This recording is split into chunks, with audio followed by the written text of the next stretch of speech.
Okay, now we are back. We tried it at 3 o'clock, but for some reason I couldn't hear Dr. Joe really well. And on top of that, I didn't see Brandy's request, and I really wanted all four of us on here. But I think I see Brandy's. Who's calling me? We can't talk right now. Give me 10 minutes. Don't say nothing. Give me 10 minutes. I'm on the other phone. What up? Hello. Hi, Hello, sister. how are See, you? I really had to have you on the phone. Now, I'm looking for Joe's request. Is he here? Oh, There's there he is. Joe. Invite Joe. I just did invite with Joe and invite with MJ. There you are. This should work now. Ta-da! Ta-da! One Hey, more. Sam. Ta-da! We're all on here. The Johnson Family Takeover at USA Fibroid Centers. Hey, y'all. Hey, fam. I know Brandy don't have that long, so I'm trying to make sure that we knock this out. But every month I go live with USA Fibroid Centers. I'm an ambassador, as you guys already know. The reason I'm an ambassador is because I have fibroids, and I spoke out on my story on Love and Hip Hop. They seen it and they asked me if I could continue that process with their company, and I said yes. I don't know if all of y'all know, but I had a surgery, of course, a couple years ago. We know that, but the fibroids came back. Joe and MJ know. Brandy, you know, right? The fibroids came back. So I don't know what I'm going to do. And at this point, I think today is best to just talk about mental health, because the last time I had fibroids, I felt embarrassed. I separated myself from my family and friends. I was crying almost every day from the symptoms that I had going on. That's not going to be the case on this situation. But because you guys are two professionals, Dr. Brandy Johnson and Dr. Joe Johnson and MJ, I just need your opinion, because I need you to be familiar, just in case you're surrounded around someone that has it. You can just be familiar to help them. But how is mental health relatable to fibroids? Like, how does that kind of coexist with each other? Because I feel like I was depressed and I didn't know I was depressed because I just completely disappeared from everybody. But can you guys kind of connect the two for me in the professional way that you normally do, Brandy For, for sure. and Dr. Joe?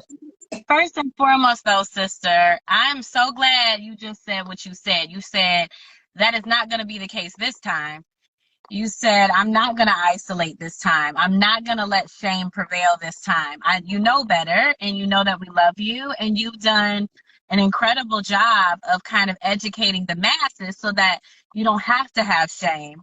But to answer your question really quickly, I'm biased. I mean, mental health goes with everything, like mind, body, soul connection, especially when you're talking about a medical condition that is so common and yet gets very little respect. Like, so many women have this struggle. It impacts their mood, their relationships, their sex life, their body image. It makes sense that as you're trying to navigate the hormones and the pain and the discomfort, that you would feel depressed or anxious. So I'm not Yeah. surprised to hear that. That's actually quite natural that a person would feel those things. That's Yeah. what you think. It Dr. and Joe. everything you said, it definitely affects all of that, because I didn't feel right because my stomach was bulging. I didn't want to be in a relationship because I constantly had accidents, menstrual accidents in public, where it would just come out, and it would come out like a water faucet. So it was several times I cried about that, and I just didn't want anybody to see me that way. So I just disappeared.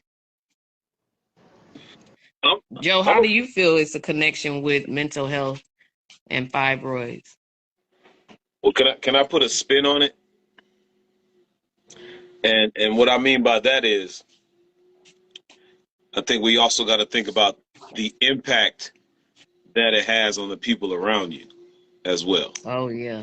right? And Yeah. so, and a lot of times when we don't know about certain things, especially like men or other women who don't know about it, and it's happening to an individual and they're going through it, And now because a person doesn't understand what they're going through, now they're upset. Now they're mad. Now they're having issues, right? And so it's Like, keep that acting fun. yes. But that connection there that they just don't know what's really going on, and now they upset because the relationship ain't what they think it should be. They depressed. They go into a funk, all this stuff, and so I think there's also that connection to the people that are close to the individual that's dealing with it that we also have to think about. So everybody's going through it when somebody's in that situation with fibroids. Yeah. Yeah, I was really snappy and I had an attitude. I was embarrassed. So instead of telling everybody what was going on, I would find ways to kind of run away, not answer the phone. Or when I did talk, I was so frustrated to get off the phone. I would just separate myself, find ways to separate myself. And I know now that wasn't the best way to handle the situation, but that's all I knew. I was new at even hearing about fibroids, even though it's so common, women don't talk about it. MJ, had you ever heard of fibroids before I had it? I never heard of fibroids until, you told me that you had it, and for me, I was actually scared when I found out because of the whole surgery and everything like that. I didn't know how serious, if it was serious, if it was something mild. I'm just thinking, okay, my sister's having issues or she has to go get surgery. What is about to happen? Is this something deadly? Is this like, I know. So I had a lot of fear, what I'm saying, at that moment when we was going through our issues at that time. And that might Yeah, have I was highly mad at you. I wasn't talking to you for months at that time. But the good thing was this is how family works. Even though we were mad at something so minor and we didn't realize how minor it was until I was in the situation where I had to go to the hospital to receive the surgery, we put all that to the side and you made sure you were there for me at the hospital. exactly. I apologize for not telling y'all what was going on sooner because I really didn't speak on it until it was closer to my surgery. And even when you got there, y'all was kind of looking around like, what? We really still don't know what's going on. So I apologize for not opening up to you, Brandy, Joe, MJ. I should have been more open because I think it would have helped me, calm down and deal with the situation differently. I made a quick decision, even with the options that I was given at the time on how to remove them. And it should have been a collective conversation, like, Shay, look at all of your options. You guys could have just given me more input, but I didn't do that. So I'm sorry, and that won't happen again. So yes, I do have fibroids now. I do eventually have to make a decision on how I will remove them. So I just want you guys to know you will collectively be involved. But would you consider my situation, would you say I had mental health issues at that time because I separated, I ran away, I was frustrated, emotional? Is that considered mental issues? I think we all Everybody got Cars. this. Everything. I'm saying I didn't recognize it as that. I just was running because I didn't know what to do. I was scared. What's Let me support? tell you something. I'm sorry, bro. What were you I gonna say? had a question. What, like, during the process of going through what you went, what support system do you have to help you get through, each and every day? Because since we didn't know and you didn't tell us about it, did you have other friends? Were you just on the internet? Were you calling doctors? Like, what was it? I didn't. The only person I told was Mama, and she wasn't really the best person to talk to because she didn't understand it. So when I told her, she thought of cancer, and she just yelled at me, "Go to the doctor." That's what I received from her, and then which made me more terrified. So I just didn't talk to anybody. Okay. Yeah. So she responded to you with fear and Yeah, not like. because I told her my symptoms.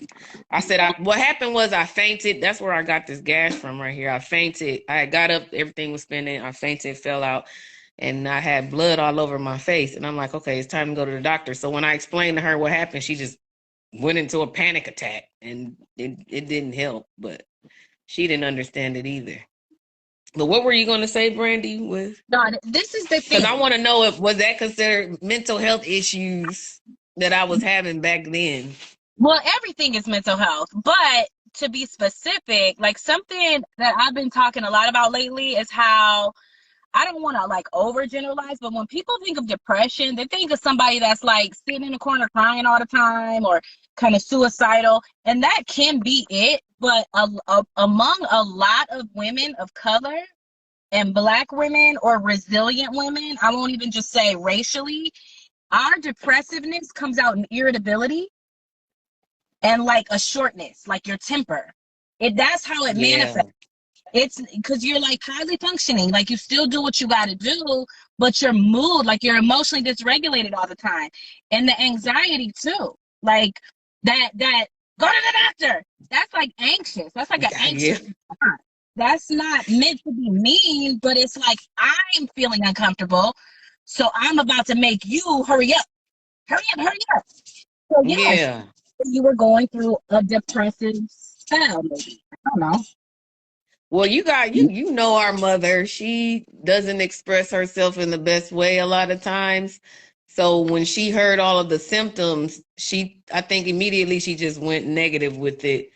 And knowing her, she just started praying and didn't know what to tell me to do but go to the doctor. But Yeah. her reaction just put even more fear inside of me because I'm the one that had to deal with it. I didn't know what was going on when I told her. I just said, this and this and this and this is happening. What should I do? Go to the doctor. And I'm like, okay. But You know I think, what are some signs to recognize as far as mental health or even depression? Because a lot of women are depressed when it comes to fibroids, and they do separate themselves. They do the same exact thing I did because we don't talk about this issue, so it's not normalized, especially in our culture. Even though African Americans receive it more than any culture, it's crazy. But how do you recognize those symptoms, and how do you work through that? And that's my last question.